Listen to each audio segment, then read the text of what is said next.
안녕하세요. 대기업에서 운송 산업을 담당하고 있는 담당 멘토 김기동입니다. 자, 오늘은 KSTC 저와 함께 자세하게 살펴보도록 할 텐데요. KSTC 같은 경우에는 저희가 차트를 보시면은 이렇게 금일 같은 경우 1.69% 정도 하락을 했습니다.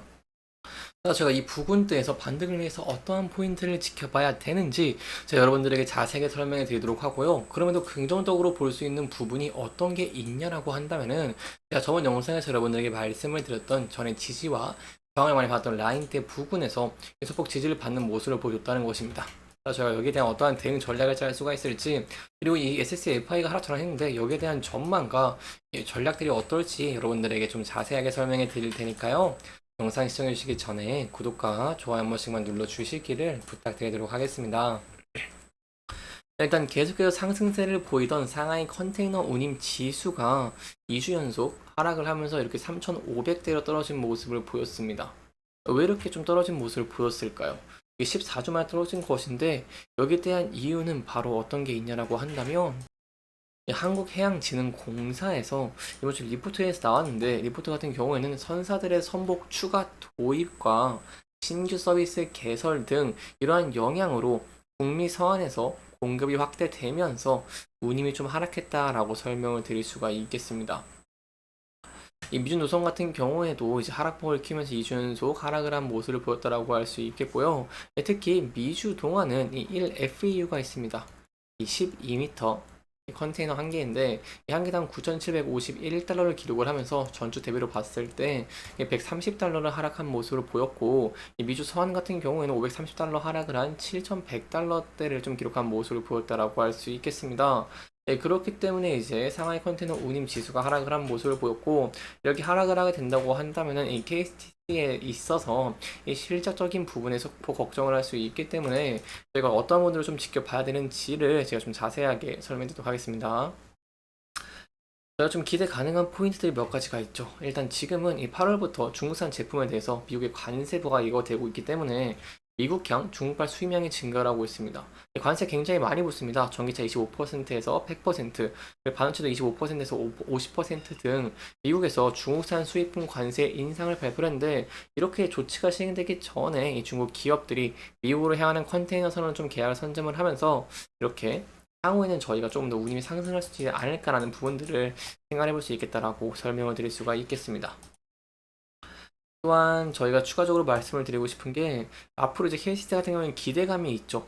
이 기대감이 어떤 게 있냐라고 한다면 이 과거 쿠팡과의 연관성이 굉장히 컸고, 이제 KCC 같은 경우에는 쿠팡과 제휴한 물류 업체입니다.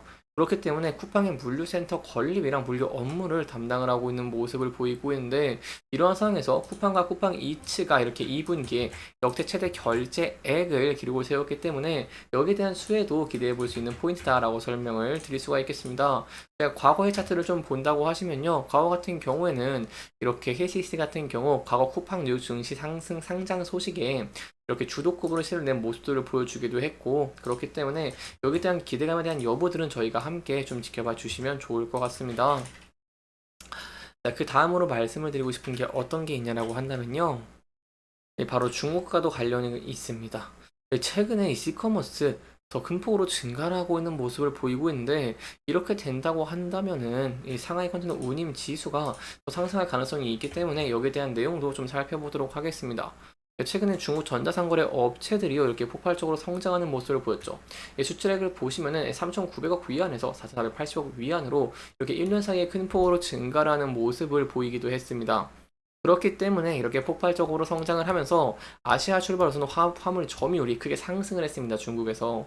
그렇기 때문에 알리와 테문의 전자상거래 물량의 100%가 이 컨테이너 화물이라는 점을 생각을 해본다고 한다면 해운 운임에 미치는 영향이 굉장히 크다라고 볼 수 있겠고, 따라서 여기 시커머스 수출액이 증가하는 모습을 보여주면서 상하이 컨테이너 운임 지수가 다시 한번 반등을 할 수 있을지 여기에 대한 여부도 함께 지켜보시는 게 중요할 것 같습니다. 특히 제가 앞서 여러분들 말씀을 드렸을 때 이 선박 공급 확대나 영향이 있기는 하지만, 그럼에도 향후에는 이 선박 부족에 대한 내용들 조금 더 기대해 볼 수 있는 포인트들이 좀 있습니다. 일단 이 빈 컨테이너 부족 현상 같은 경우에는 운임 상승에 도움을 주기 때문에 이 글로벌 선사들이 좀 적극적으로 나서지 않을 것이라는 생각도 해볼 수 있겠고요. 또한 리스 회사 같은 경우에도 이 빈 컨테이너 대여로가 2배 이상 오르는 모습을 보였기 때문에 여기에 대한 긍정적인 전망들을 저희가 생각해 볼 수 있는 포인트다라고 설명을 드릴 수 있겠습니다. 자, 여기까지 저희가 향후에 이 KCC의 긍정적인 실적을 위해서 지켜봐야 되는 포인트들, 특히 글로벌 운임 지수에 대한 내용들을 좀 위주로 여러분들과 함께 지켜보면서 진행을 했고요. 마지막으로 차트적인 부분 함께 살펴보도록 하겠습니다. 차트 보시면은 금일 이렇게 1.69% 정도 하락을 한 모습을 보였습니다. 그렇기 때문에 이 부분대에서 저희가 대응 전략을 짜는 것이 굉장히 중요할 것 같은데요. 일단 전에 지지와 저항을 많이 받았던 부분대에서 금일 같은 경우에도 소폭 이렇게 지지를 받는 움직임을 보여줬기 때문에 저희가 추가적인 하락이 나올 시에 이 지지 라인대에서 지지를 받을 수 있을지에 대한 여부를 함께 지켜보시는 게 중요할 것 같습니다. 다만 저희가 한번 생각해 볼 점은 금일 같은 경우에는 코스피가 좀 많이 큰 폭으로 하락을 했죠. 저희가 좀 지수별로 좀 본다고 하시면 코스피가 큰 폭으로 하락을 한 모습을 보였기 때문에 여기에 대한 영향을 조금 불가피했다라는 부분들은 좀 염두에 두시면 좋을 것 같습니다. 보통 지수가 하락을 하게 되면은 10종목 중에 7종목은 하락을 하는 것이기 때문에 지수가 다시 한번 반등을 할 수 있을지에 대한 여부도 함께 지켜보시는 게 좋을 것 같고요. 추가적인 내용 제가 계속해서 여러분들에게 전달드리기 위해서 노력하도록 하겠습니다. 다시 차트로 돌아가도록 하겠습니다. 차트로 돌아가면은 이 부분대에서 지지를 받을 수 있을지 함께 지켜보시는 게 중요할 것 같고요. 이 부분대를 이탈락이 된다고 한다면 차트를 소폭 크게 봤을 때 이렇게 전저점 부분대에서 지지를 받을 수 있을지 대한 여부도 함께 지켜보시는 게 중요할 것 같습니다. 다만 저희가 항상 이 향후에 좀 긍정적인 전망들을 기다려 볼 수 있기 때문에 이런 면들이 부각되면서 주가가 상승을 하는 모습을 보이게 된다고 한다면요. 전에 이렇게 지지와 저항을 많이 받던 구간대가 있죠. 그리고 이 구간대뿐만 아니라 차트를 좀 소폭 크게 본다고 한다면 이 구간대에 좀 매물대가 많이 쌓이는 모습들도 확인을 할 수가 있어서 이 부근대를 높은 거래량과 함께 좀 돌파해 줄 수 있을지 함께 지켜보시는 게 중요할 것 같고요.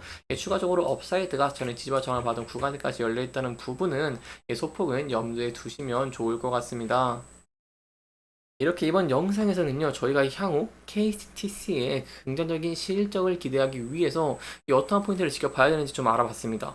특히 마지막으로 좀 정리 설명을 드리면은 상한의 컨테이너 운임 지수가 상승을 해야 되는 모습들이고 거기에 이어서 이 쿠팡과의 이런 관계가 좀 더 부각이 되면서 추가적으로 상승을 할 수 있을지 대한 여부를 계속해서 저희가 함께 지켜보시면 좋을 것 같고요.